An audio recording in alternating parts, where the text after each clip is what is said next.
problems of the future, like cracking the mammoth challenge of autonomous transport, whilst being financed by venture capitalists or the stock market for day-to-day business that's much simpler, like ride-sharing.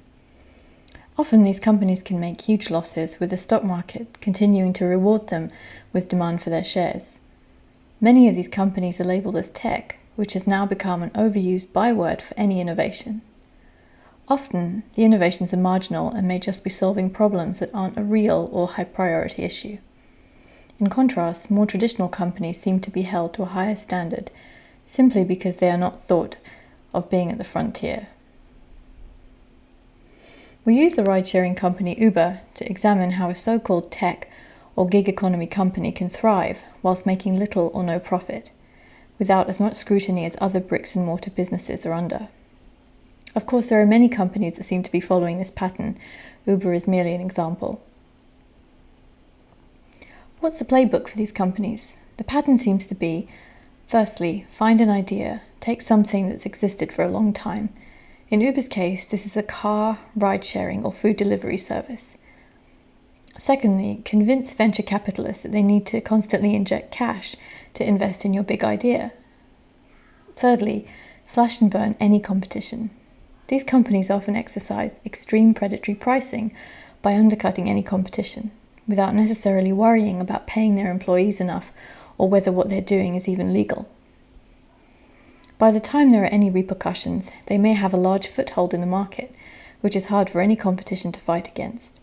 For example, in the United States, Uber has a 67% market share for ride-sharing. Fourth, ensure that the company appeals to buyers in the stock market by exciting initial public offerings delivered with much fanfare. Fifth, after inevitable huge losses from charging such low prices, in effect subsidizing your business, find a distraction.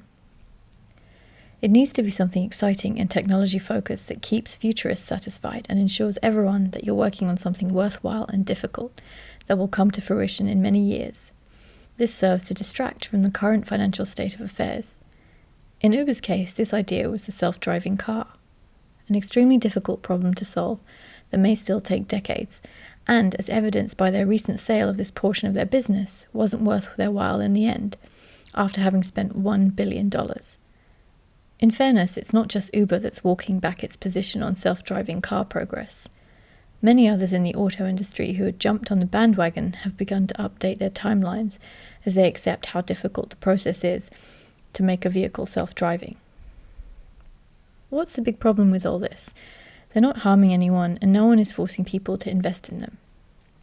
The problem is that these companies can congest the marketplace and not allow smaller and potentially more creative companies to get any sort of foothold, in which case customers suffer a lack of choice. We can also argue that the more companies in any given field increases innovation, which would also be good for the customer. As with all monopolies, these issues mean that customers may suffer in the long run if these companies eventually increase their prices once they've removed all competition.